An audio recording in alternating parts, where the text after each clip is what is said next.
jumlah sampah itu pertama kita punya perhitungan perencanaannya, namanya timbulan sampah. Itu potensi sampah. Rumusnya itu jumlah penduduk itu penduduk asli Jakarta plus komuter, orang yang cari beraktivitas di Jakarta, itu kan mulai sampah di Jakarta ya. Kita jadi total jumlah penduduk itu kita kalikan, setiap orang itu menghasilkan sampah 3,4 liter per hari per orang. Jadi total itu dengan jumlah masyarakat Jakarta sekarang plus komuter 2-3 juta orang itu, jadi timbulan sampah kita di Jakarta itu 8.000 ton per hari, 8.300 ton per hari. Itu timbulan ya, potensi, belum menjadi sampah sebenarnya. Bisa jadi kan potensi itu berkurang gitu, karena misalnya kayak bulan puasa sekarang konsumsi orang malah cenderung lebih besar gitu, sampah jadi lebih banyak gitu. Tapi itu perhitungannya seperti itu. Nah, sampah yang real terangkut dan dibawa ke TPA Bantar Gebang untuk diolah. Di sana kita punya timbangan itu sehari itu 6.500 sampai 6.900 ton per hari. Jadi ada sekitar 1.000-an rit truk sampah yang tiap hari mengirimkan sampah warga Jakarta ke TPA Bantar Gebang. Sampah yang paling banyak masih sampah organik, sampah umum yang sumbernya dari rumah tangga ya, sisa makanan. Kalau untuk sampah plastik? Sampah plastik dari total itu sekitar 14%, 14% sampah plastik. Jadi dari 6.900 ton misalnya sampai masuk ke TPA Bantar Gebang itu 14% dari situ itu sampah plastik.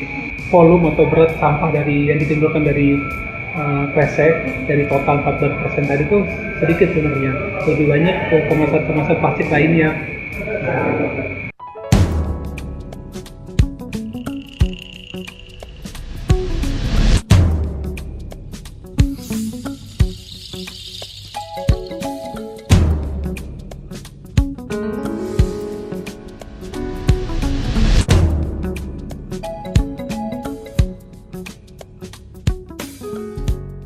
Di tingkat nasional itu hanya surat edaran pernah dikeluarkan oleh Kementerian Lingkungan Hidup dan Kehutanan. Tapi kita tetap mengacu ke Perda kita di Perda 3 tahun 2013 tentang pengelolaan sampah, sudah diatur tentang pengurangan sampah plastik. Kita mengacu ke situ tuh. Nah, kita juga mendukung tuh program sosialisasi dan kampanye itu, bahwa retail-retail itu harus nggak boleh memberikan sampah, nggak boleh memberikan kantong plastik itu secara gratis, tapi harus melakukan program paper plastik gitu ya, Rp200 kan kalau yang berlaku di Jakarta.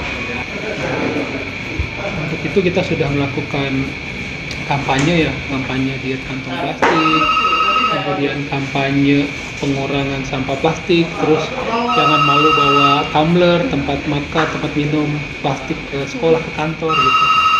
Saya angkat telepon dulu ya. Yes. Halo.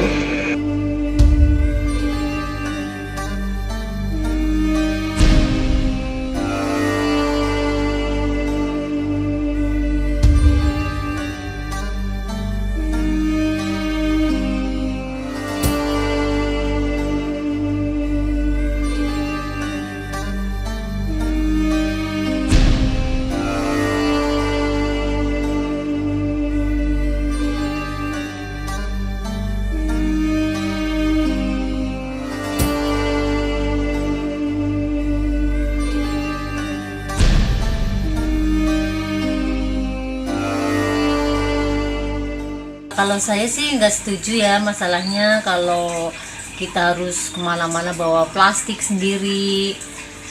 Kalau mau belanja gitu kan, kita kadang-kadang lagi jalan nggak sengaja pengen belanja, kalau kita nggak bawa plastik terus gimana? Harus ditenteng-tenteng pakai apa nih? Misalnya nggak bawa tas atau nggak bawa plastik. Jadi intinya saya sih kurang setuju lah kalau harus ada kena biaya lagi Rp200. Ada kemarin dengar katanya ada yang Rp5.000, itu sih memberatkan konsumen.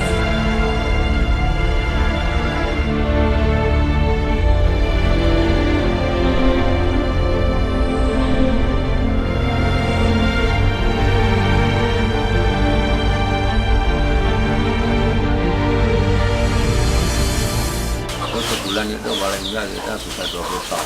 20 ton setiap 1 bulan. Kita udah saya kan sebulan 4 kali. 4 kali antar ya? 4 kali ya, 10 hari itu kita harus bisa ngeluarin barang. Oh, berarti Kali sedikit. kirim harus minimalnya itu 4 ton.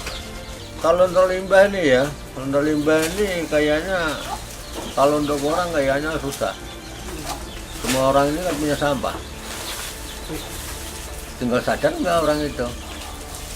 Makanya mau dipakai istilahnya katanya ngurangi sampah kalau plastik Surabaya itu nggak bisa.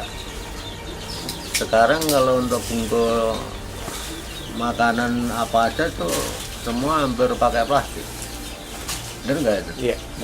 Makanya nggak bisa itu mempengaruhi atau mengurangi itu nggak bisa.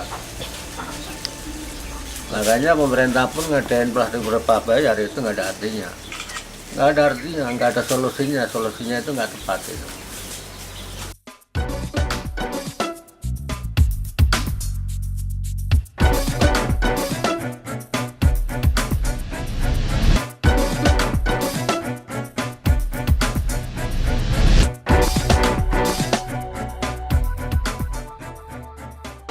Plastik sih perlu, karena kan kalau nggak ada plastik nanti kalau misalnya belanja customer ribet juga kan kalau nggak pakai plastik. Terus kan kalau misalnya bawa plastik dari rumah kan kadang-kadang customer ada yang lupa atau gimana gitu. Jadi plastik itu sebenarnya penting juga. Ya dampaknya sebenarnya bagus sih buat lingkungan kita. Jadi kan plastik itu kan lama-lama berkurang. Karena kan plastik kan terurannya itu kan lama, perlu ribuan tahun kan. Sebenarnya kebijakan pemerintah itu udah benar. Cuman kan kadang masyarakatnya walaupun udah ada kebijakan berbayar itu kan masih ada customer yang komplain lah, kenapa sih plastik aja bisa bayar gitu kan, kenapa nggak diganti sama plastik yang lain gitu kan, nggak usah harus bayar gitu. Nggak pengaruh sama sekali sih, karena kan kemarin kan kebijakan pemerintah itu kan cuma Rp200, bagi customer kan Rp200 itulah apalah gitu kan, jadi tetap aja pengeluaran plastik itu makan ditambah. Kalau bisa sih harga plastiknya itu dinaikin, kalau nggak plastiknya itu diganti aja sama yang ramah lingkungan gitu.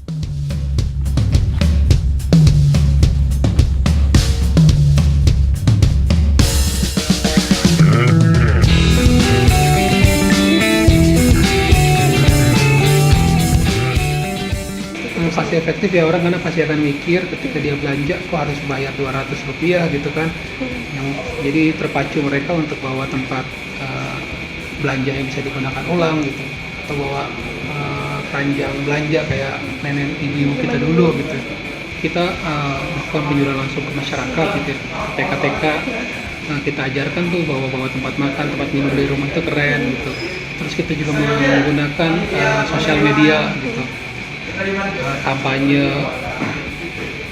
kampanye bawa tumbler itu keren gitu. Itu kita lakukan di sosial media dengan bikin meme macam-macam hal-hal kreatif itu dan kita lakukan.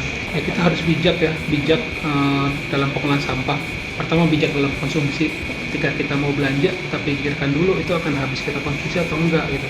Kalau ketika kita belanja, kita menggunakan kresek yang dipakai cuma sekali dua kali pemakaian terus jadi sampah yang ratusan tahun, bijak atau enggak gitu. Apa kita lebih baik bawa tempat dari rumah yang bisa kita pakaikan berulang gitu.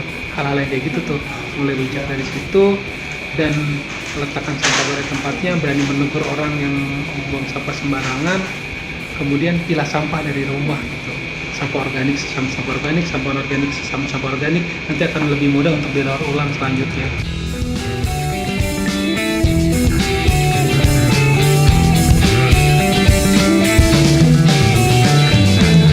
Waktu silam, alam masih tentram.